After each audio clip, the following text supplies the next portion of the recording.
Olá, queridos, que Deus abençoe a todos. O Wellington Matos falando. Já se inscreve no canal, deixa o seu gostei. Gente, hoje eu tenho a alegria de receber aqui no nosso canal um grande pregador do nosso estado, pastor Denilson Santos. Pai do Senhor, meu amigo. Pai do Senhor, prazer estar aqui nesse canal, tá? É uma honra estar aqui. Estou aqui à disposição do Senhor. Pastor Denilson, antes de começar a gravação, eu queria lhe agradecer. Eu ganhei uma mensagem sua, que eu dei uma saudação na igreja do pastor Josué Brandão. Meu Deus. É uma mensagem que o pessoal pensa que é minha no Brasil. Cara, você tem a mente muito brilhante e não sabe que eu copiei sua, né? Amém. Essa mensagem está uma mensagem completa, que é Teste de uma Prostituta, o Deus de antes. Como foi que você fez essa pregação? Reverendo, essa pregação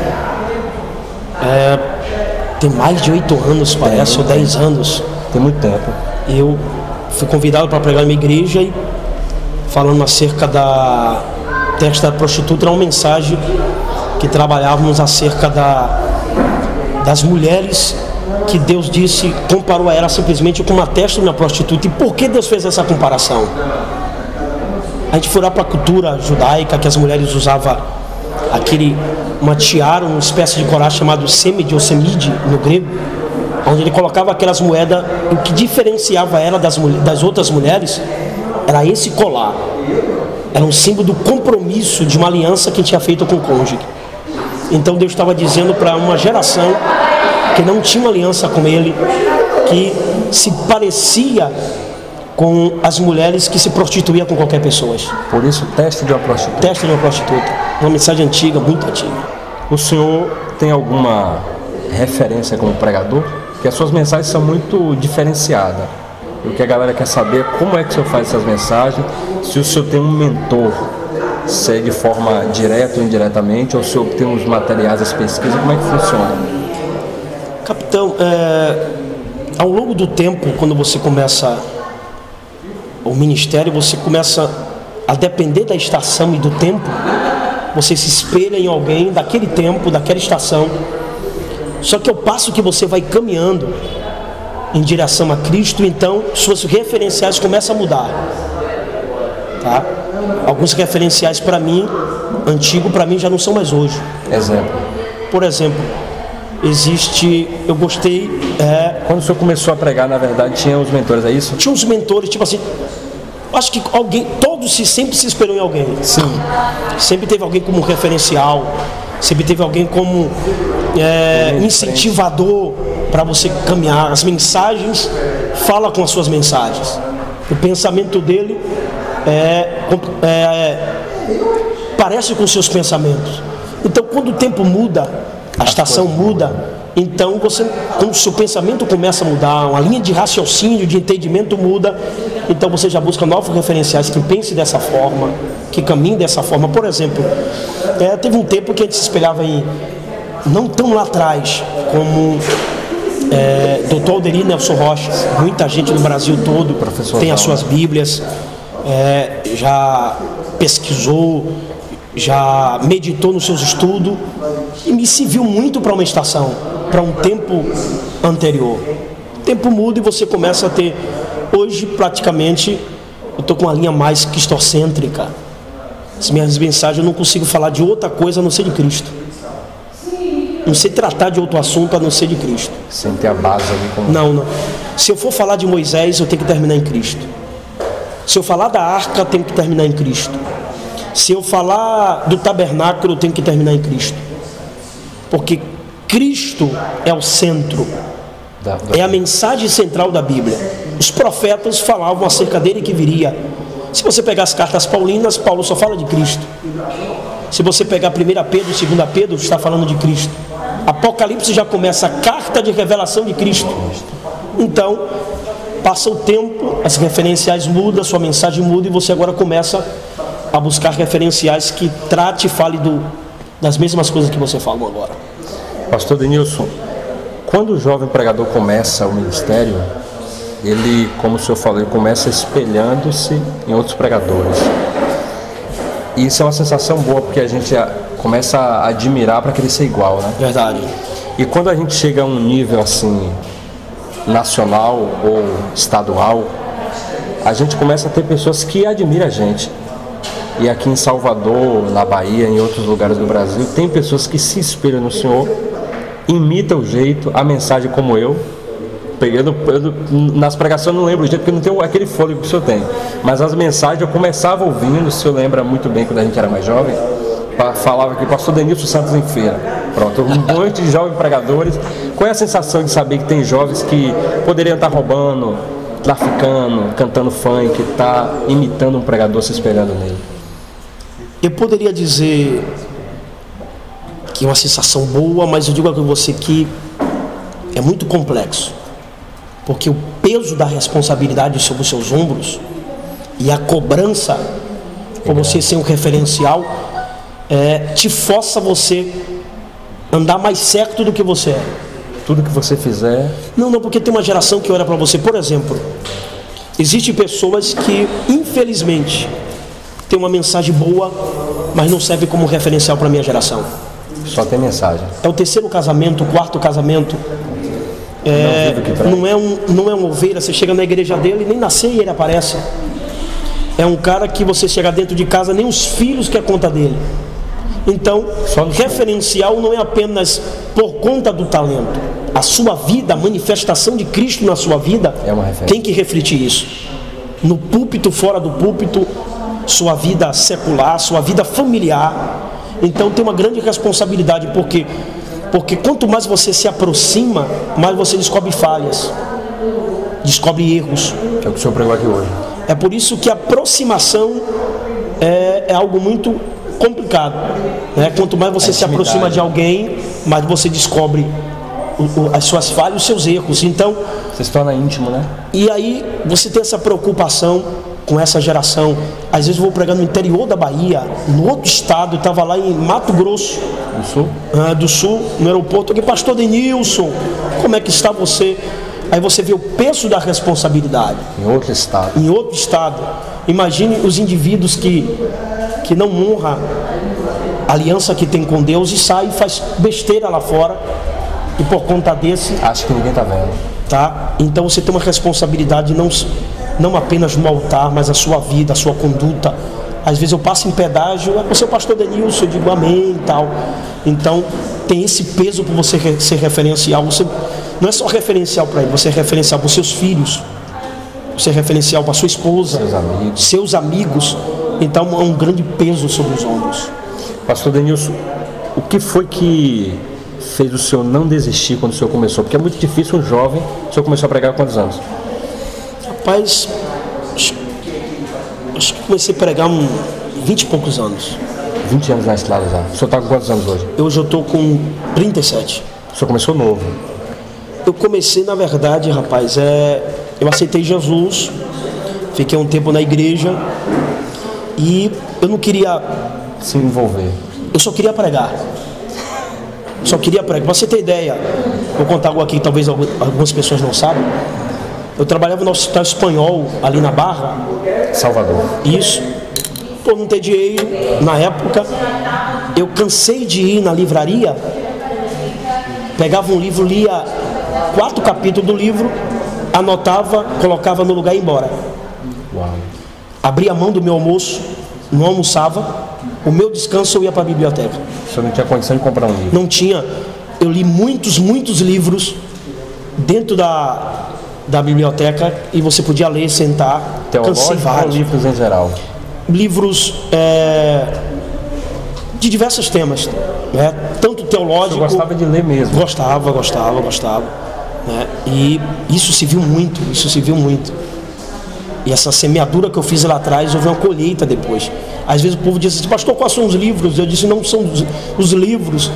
É uma sequência de uma vida de busca lá atrás. Não tem, é um contexto. Então, não é um livro aqui, não é um livro aqui, são 3 páginas de um livro que você leu, que ficou gravando, porque às vezes você pega um livro e o cara diz assim, o livro não foi legal, o livro não é bom. Mas às vezes aquele livro todo, 2 páginas daquele livro foram essencial para a construção de uma mensagem. Então são diversos livros, informações aqui, informações ali. Ou seja, mas Quando o senhor começou, o senhor disse, depois eu posso parar por isso.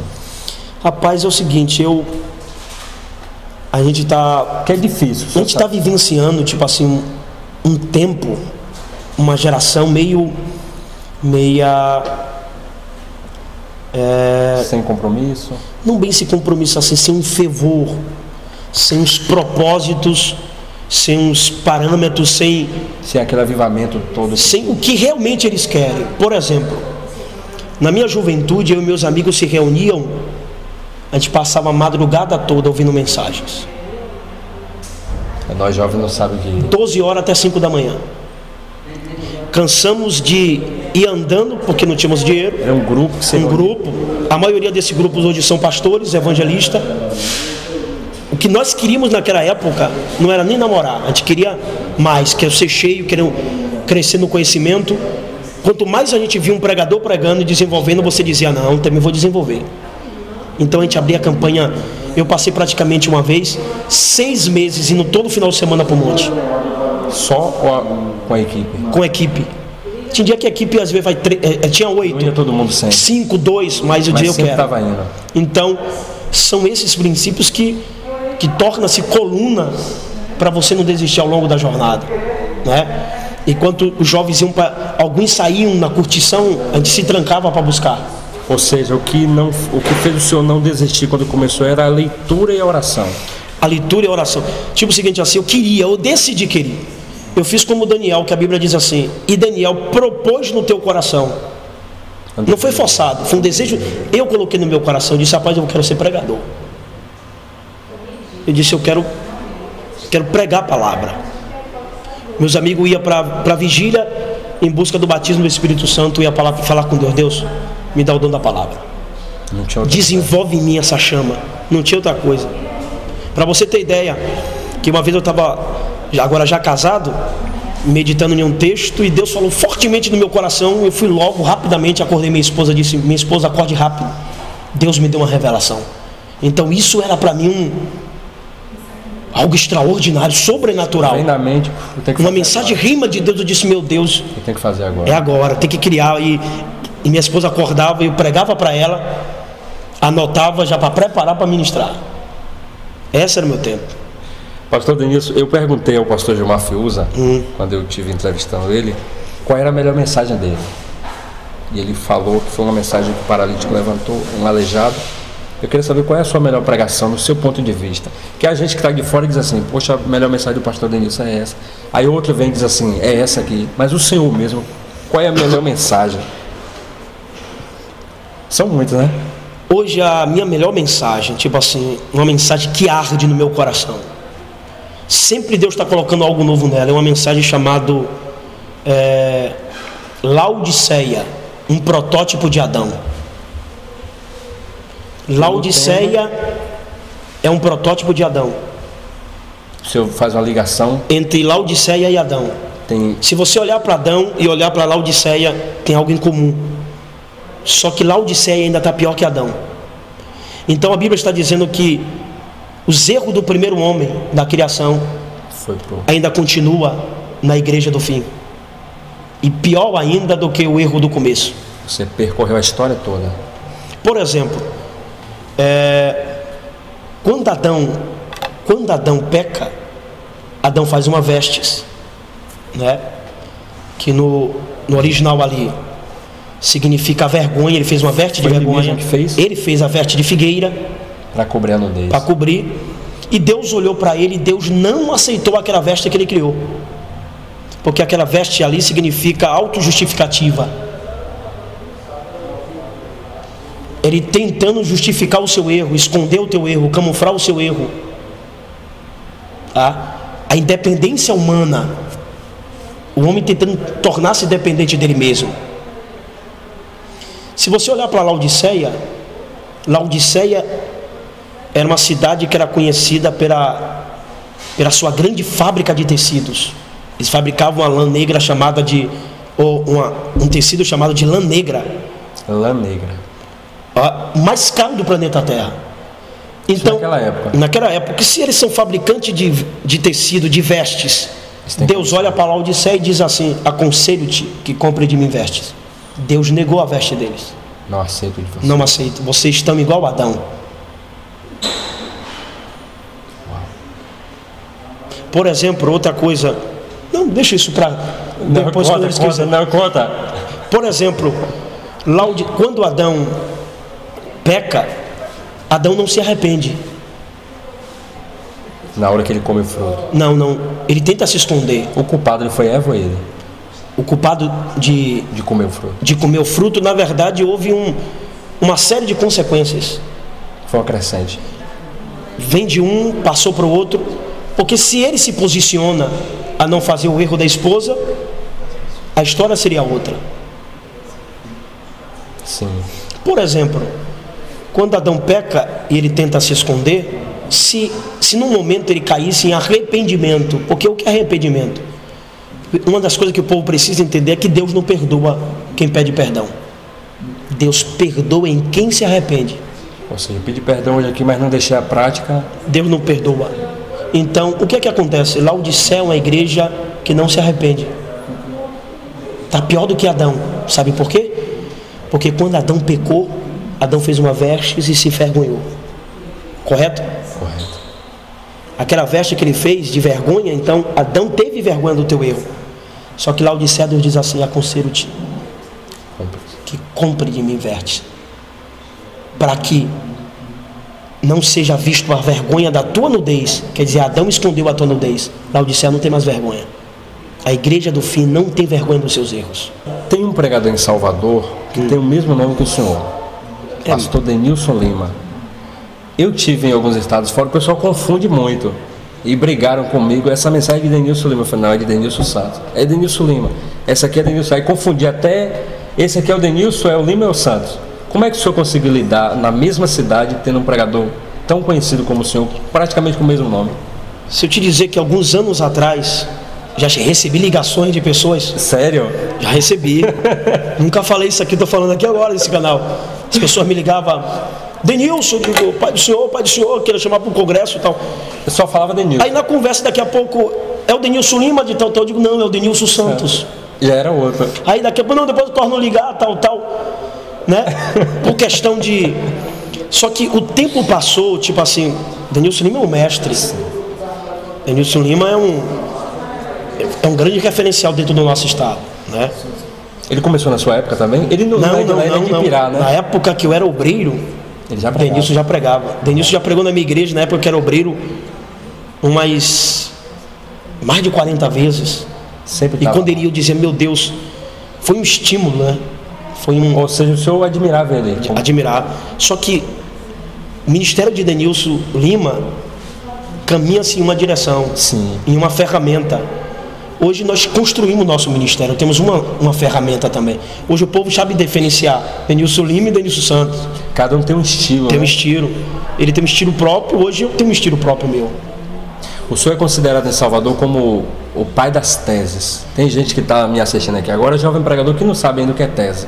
O senhor poderia explicar para a gente o que é uma tese, como é que o senhor faz uma tese para uma pregação? Um certo amigo disse assim uma certa feita, ele disse... Hoje eu preguei uma mensagem sobre a cruz e não precisei de tese. O que é tese? Teses são provas verídicas e verdadeiras. Você não pode falar de cruz sem prova. A cruz, tá? Houve teses, provas concretas. Como, pastor? Qual a prova? Se você chegar, o túmulo está vazio, estava vazio. Isso é testemunhado há décadas e as décadas. São teses, são provas concretas. Por exemplo, Jesus ressuscitou. Muitos viram ele ressuscitado, principalmente os discípulos. Uma prova concreta. Entendeu? Aí o pregador traz essas provas. Então, a gente temos uma academia das teses. Sim. Que nós falamos alguns assuntos e provamos biblicamente aquilo que nós estamos falando. Que não é coisa da cabeça. Não são coisas inventadas, criadas, não. O pessoal pensa que tese é isso, né? É uma ideia do cara. Não, o cara criou, inventou e jogou. E não é. Não é. É por isso que quando você faz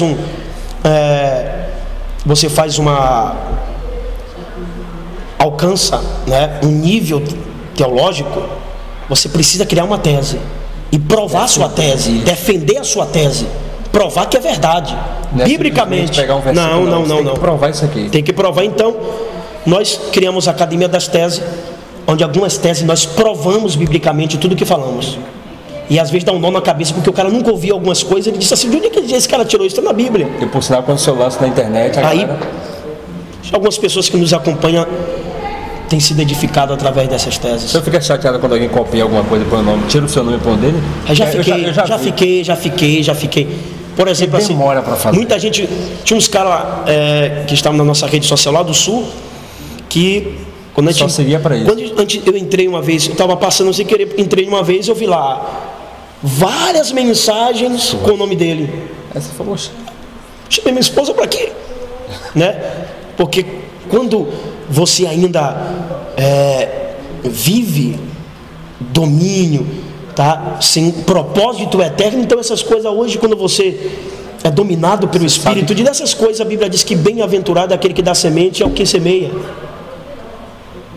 Então, ou seja, ele quer, mas não quer reconhecer que... Eu já peguei textos de mensagem, coloquei em uma mensagem, joguei. Era para na hora eu dizer, essa frase que eu acabei de dizer, aquela de Beltrão, mas empolgação, fervor, você não fala. E você não pode cobrar de alguém aquilo que você fez ou aquilo que você já fez. Né? Eu vejo muita gente, isso aí não significa que alguém se identificou com aquilo que você escreveu. De tão profundo que ele se colocou no lugar e colocou até o nome dele. Então isso é gratificante, que não são apenas palavras. Toca, né? O senhor poderia falar para a gente quais são os temas de mensagem que o senhor tem? É muitas mensagens. Por exemplo, eu tenho uma mensagem que eu gravei na igreja. Se tiver no YouTube, o pessoal já é pesquisando. Eu gravei na igreja do pastor Abílio Santana. Uma mensagem sobre. O senhor está com o terno claro. O mistério do altar de incenso. Muito bom. Assista lá, vocês vão gostar. Está completa? Tá quase toda. Está quase completa. Tem uma mensagem também nossa que está lá sobre estourando no cativeiro, gravado lá na Batista Betel de Alagoinhas. Falamos sobre o cego de Jericó, interessante. Temos também uma mensagem sobre traças, ferrugens e ladrões, gravado lá em Curitiba. É antiga. Ixi, essa mensagem marcou muito. Você deve ouvir essa mensagem sempre, né? Tem um amigo que me chamou e disse: pastor, eu posso ser sincero com o senhor? Diga, ele disse: já assisti 30 vezes. Ele disse: glória a Deus que essa mensagem fala com você. Não é uma mensagem que você ouve e enjoa. Por exemplo, a testa de uma prostituta eu assisti milhares de vezes. Tanto é que nesse dia que eu dei a saudação, ele não estava programado. Na hora que o pastor Josué falou assim: o Wellington vai dar uma saudação, eu pensei comigo: meu Deus, o que é que eu vou falar na frente desse homem? Aí eu falei: rapaz, eu tenho que buscar um texto aqui. Eu fiquei procurando um texto e não vinha. Eu falei: meu Deus, não tenho nada para falar aqui de bom. Eu falei: lembrei uma mensagem de Denilson. É bom você falar isso aqui, e essa sua sinceridade de falar isso. Você ouviu eu dando essa saudação? Você mandou para mim na época, mas isso é bom demais, porque quantas pessoas foram edificadas lá? Porque hoje, se um pregador pegar uma mensagem de outro e ministrar, o pessoal acha que... a minha geração quer matá-lo, quer acabá-lo, mas tudo isso é uma preparação para aquilo que Deus está formando nele. Tá? Então você tem que parar de pregar as mensagens de Paulo, porque não é sua, é de Paulo. Então você tem que parar de pregar algumas coisas que você tirou de livro, porque não é seu, você tirou do livro. Outra pessoa escreveu. Existe gente, se você parar para ver, a maioria dos cantores não são compositores. Eles copiam, espelham de outra pessoa e fazem. Se tem um jovem que copiou e interpretou de uma forma bem diferente algumas coisas, né? Mas muita gente foi edificado, glória a Deus por isso. Que eu falei igualzinho, você viu, né? Só a língua estranha que era minha, mas... Pastor, o senhor imaginou que, tipo assim, o senhor chegou a pregar na igreja do pastor Josué, não? Não cheguei não. Visitei, mas não cheguei a pregar. Não chegou a pregar. O senhor imaginou que alguém, tipo, ia levar uma mensagem sua para um grande púlpito? O senhor já imaginou, poxa, será que alguém vai pegar uma mensagem de mim um dia e vai levar, tipo, para uma sede do Malafaia, do pastor Josué Brandão? O senhor imaginou isso? Seria bom, né? Porque, na verdade, eu não posso estar em todos os lugares ao mesmo tempo. Não sou Deus. Deus, essa onipresença só pertence ao eterno. Não. Se você não pode ir, a sua mensagem está indo pelos lábios de alguém, tem que dar glória a Deus por isso. Você saber que o Senhor criou e alguém falou. E alguém está falando. Só que você pode criar, sempre será assim. Se você vê alguém pregando uma mensagem de outra pessoa, ele sempre vai colocar algo que Deus falou com ele. Sempre tem um negocinho a mais. E sempre tem alguém sendo edificado. Imagina alguém dizer: pô, o cara pregou a mensagem de Beltano lá, mas teve 10 almas, 15 almas. Quem foi glorificado? Deus. Então, temos que parar de tentar ferir, jogar para baixo essa geração que está começando. Como se não fosse capaz. Não fosse capaz de preparar, e temos que ser incentivadores. Olhar para aí e diz: continua, meu filho. Deus depois vai formar. Deus depois vai te dar sua natureza, vai te dar sua ferramenta, seu perfil ministerial. Entendeu? Pastor, para a gente concluir, quando o senhor pega um texto para fazer uma mensagem, é uma ideia que, como o senhor falou, já vem, o senhor senta assim e diz: eu vou fazer uma mensagem aqui nesse texto agora, porque eu sei que o senhor consegue, mas geralmente o senhor faz o quê? Tem uma ideia, está dirigindo e ou senta e começa. Bispo, a maioria das mensagens que ministramos, ela vem quando nós estamos eu estou estudando. Não é nem quando eu estou procurando. Não quero uma mensagem hoje aqui. Você vai cavar e não encontra. Você só está dizendo que tem momentos que o senhor faz mensagem e também o senhor estuda. Estudo. Por exemplo, quando a sarça pegou fogo para Moisés, Êxodo. Moisés estava pastoreando. Ele estava fazendo aquilo que ele fazia todo dia. Então as grandes revelações vêm quando você está fazendo aquilo que você está fazendo todo dia. Todo dia você está lendo, todo dia você está... Você não ora para pregar. Você ora porque essa é uma vida de comunhão com Ele. Você não medita e está procurando um texto, estuda para pregar. Isso tem que ser um devocional, isso tem que ser um particular. Prazer, como nós pregamos hoje o Salmo 1. Prazer na lei do Senhor. Você tem que ter prazer de estar estudando. E geralmente, você estuda hoje, amanhã, daqui a pouco, no meio dessa trajetória de estudo, brotam os grandes sermões. Deus fala aqui algo, você, rapaz, não tinha visto isso. Tem uma coisa que fala mais profundo, né? Aí você vai pegar um livro para dar um acesso, então você vai... Às vezes tem mensagem que Deus destrincha o próprio texto, né? Você começa a ver em uma ótica espiritual que você não tinha visto. Já aconteceu do senhor terminar uma pregação e falar assim: sabe de uma? Não dá para mim não. Eu acho que todo pregador passa isso. Já passou? É a sensação de se sentir impotente, né? É porque, na verdade, a maioria que acontece isso, né? Os que estão me ouvindo precisam entender isso de uma forma clara. Que às vezes você quer... Já aconteceu muito comigo isso lá atrás. Estudava e preparava um sermão... Tá? Um sermão, e você sabia que aquele sermão ali tinha tudo para dar certo. Tinha tudo para dar certo. Vai chegar, o povo vai dizer. Eu até escrevi umas frases, dizia: essa mensagem vai estourar. Arrancou fôlego. O povo dizia: onde é que tirou isso? E buscava, eu achava que era isso. E geralmente, quando você vai nessa expectativa, tá? De sede, às vezes não funciona. Por que não funciona? Porque o que Deus quer falar naquela noite é bem diferente daquilo que você pensava. Ou seja, você não prega, programado, né? Você não prega dentro de um mecanismo. Você prega dominado e guiado pelo Espírito de Deus. Quantas vezes eu já cheguei para ministrar e Deus mudar o sermão no altar? Qualquer um não pregaria outra coisa. O cara estudou a semana toda para pregar e Deus deu outra mensagem. Não, você vai pregar isso aqui hoje. Então, quando você começa a ter esse domínio do Espírito, saber que Ele que guia você, que o seu ministério não é você que controla, você manda, não é você que faz da forma que você quer, mas quando você está governado por Ele, então você começa então a ouvir Ele e fazer o que Ele manda. E Deus projeta o ministério de alguém que é dominado pelo governo do Espírito Santo. Por exemplo, eu preguei no Espírito Santo. A pastora me ligou e disse: eu estava orando, perguntando a Deus quem ia pregar no meu congresso, e Deus gritou no meu ouvido: pastor Denilson Santos. Lá do estado do Espírito Santo, me ligou e disse: Deus mandou que é você. Entrei no YouTube e Deus disse: é você. Você tem pessoa que não acredita muito nisso. Não acredita. Irmão, Deus projeta o ministério. Quando você se submete a Ele, entrega a Ele. Tem muita gente ligando para amigo fazer agendas. Cara, me coloca aí nessa igreja. Aquela geração de eu te indico, você me indica. Eu nunca trabalhei. Às vezes os caras acham que eu sou meio boçal, porque o pastor não me indica, não leva. Eu não trabalho com isso, eu trabalho em laço de amizades. Nós desfrutamos de uma amizade. Porque no dia que você não conseguir levar ele, não te leva mais, né? Não é pelo Deus que está na sua vida. Então, quantos amigos eu conheci ao longo do tempo que ajudamos ele, fez isso.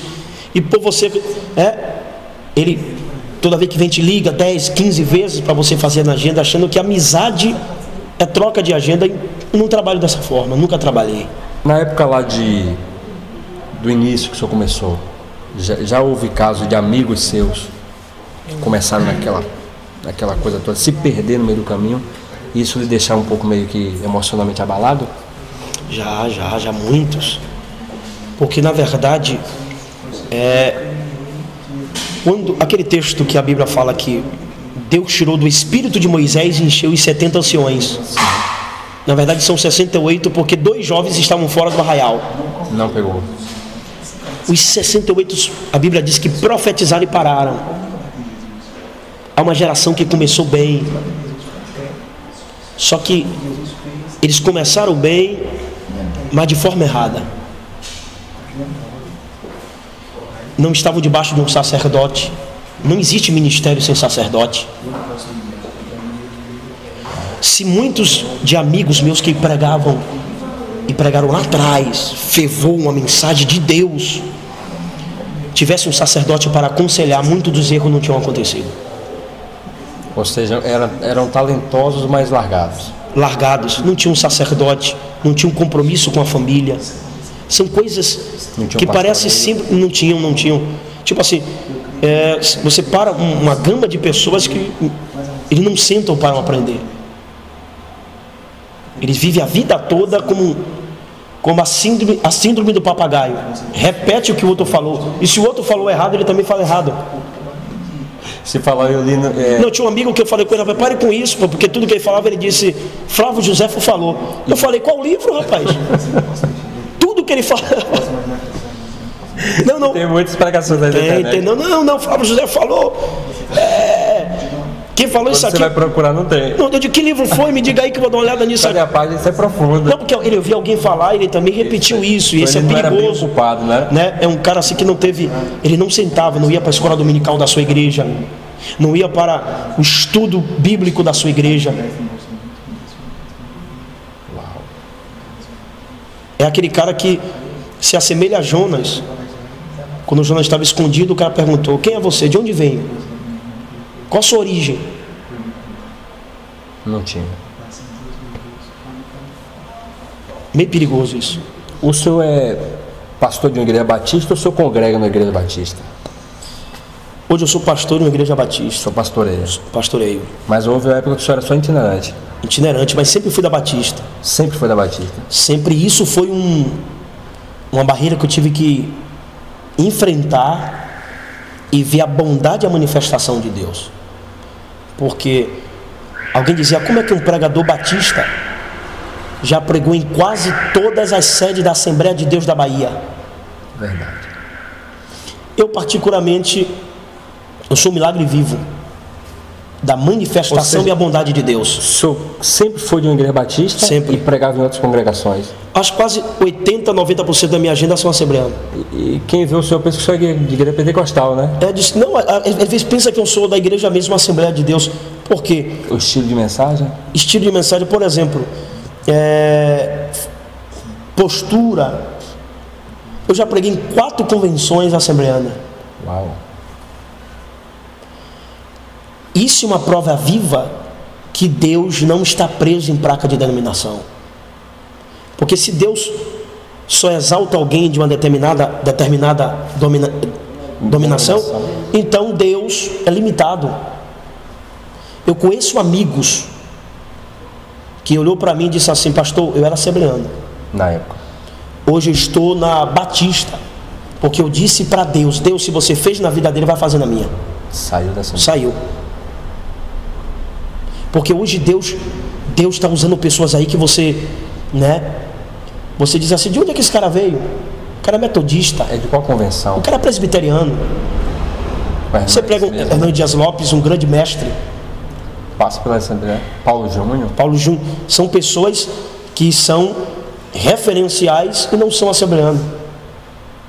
Ou seja, na época que o senhor passou por um batista, deve aparecer alguém dizendo, pastor, vá para a Assembleia que o seu ministério lá decola. Eu projetei, pensei, eu tinha vários amigos que são pastor de campos, presidentes Da Assembleia de Deus.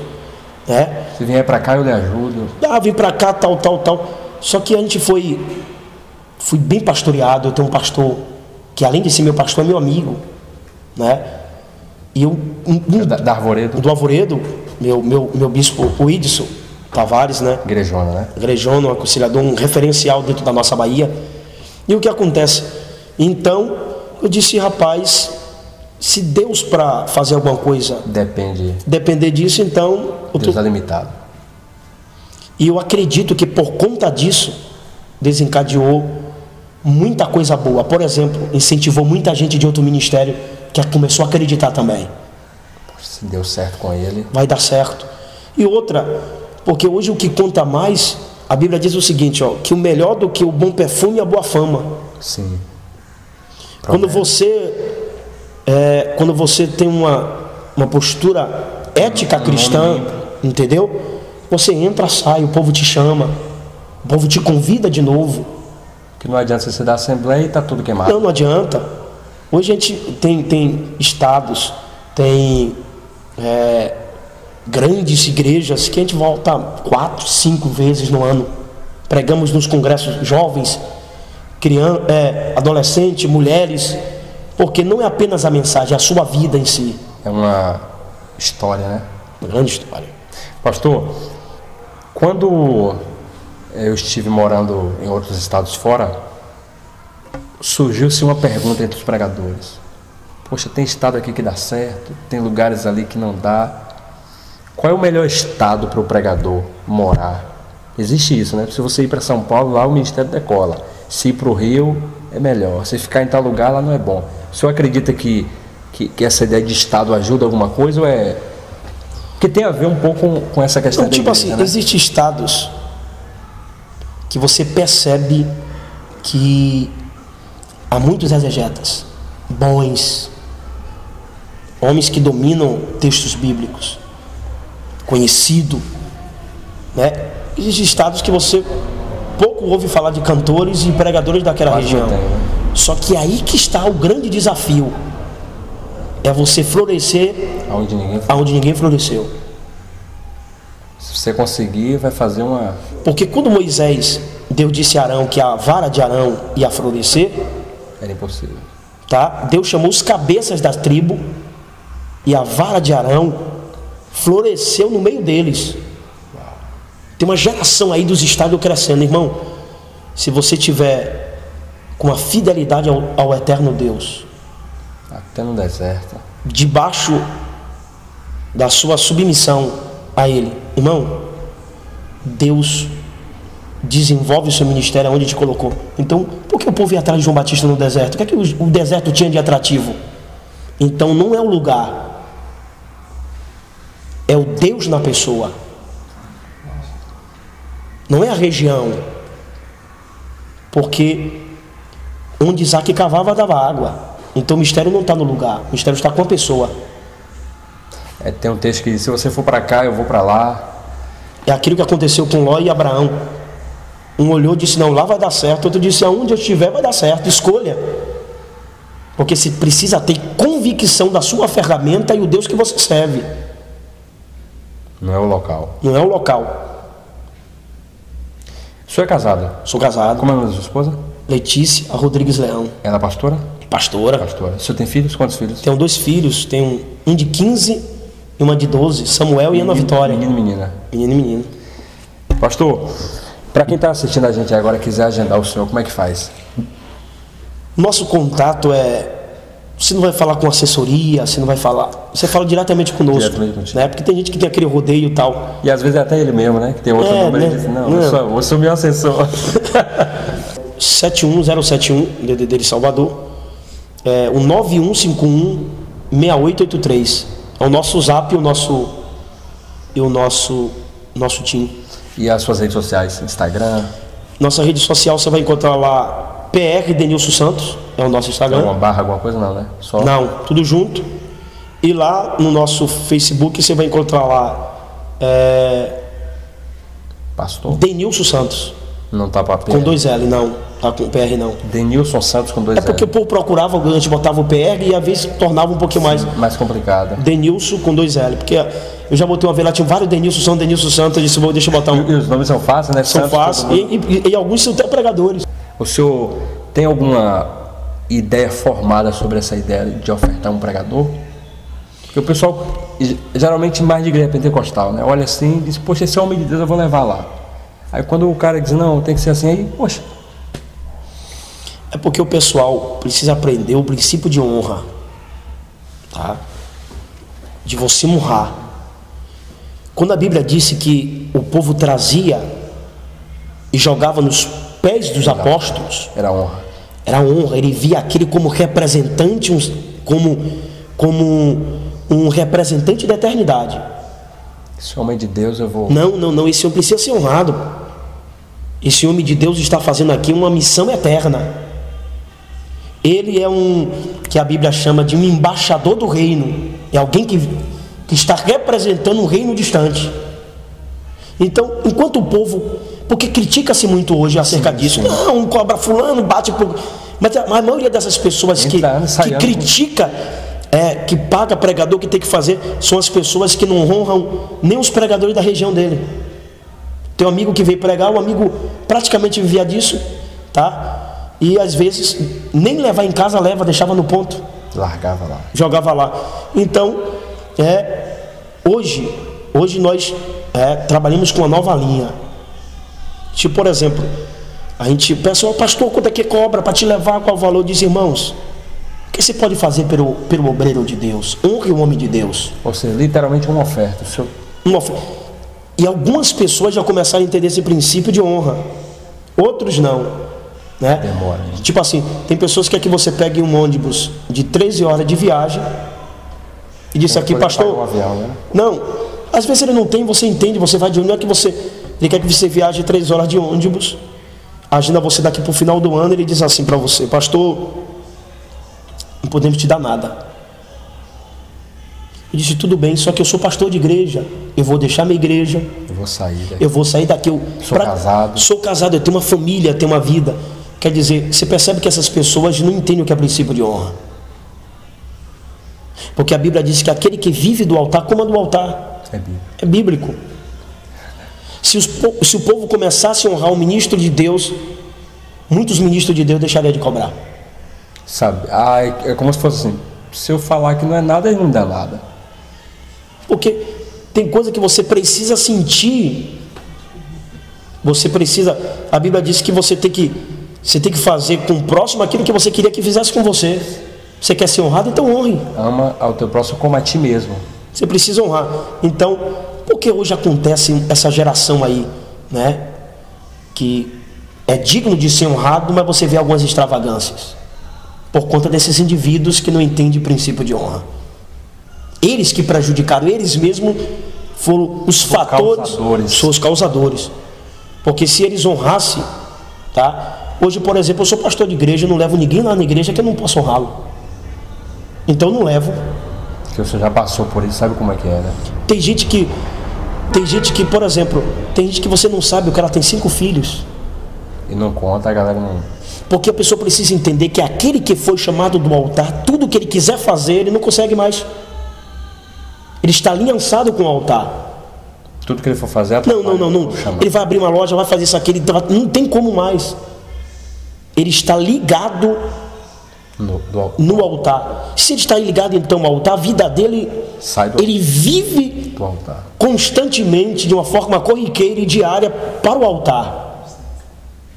Entendeu? Então, esse pessoal precisava entender isso. Abrir a mente para abençoar. Abrir a mão para abençoar. Tipo, não precisa o cara falar. Só precisa entender aqui, dizendo, o homem de Deus precisa ser honrado. E o que precisa ser bem colocado é que a Bíblia diz assim, 2 pesos, 2 medidas. É balança enganosa. Não, traz Beltano, honra. Mas traz Beltano, não honra, então essa balança é enganosa. Tiro de fulano. Não, Beltano coloca no hotel. Beto põe na casa da irmã. Não, coloca na casa da irmã. Aí você vê a quebra de princípio de honra. Aí essa pessoa que ficou na casa lá... Já... São essas pessoas, se ele não tiver Cristo como essência, ele se inclina para fazer as mesmas coisas que esses fazem.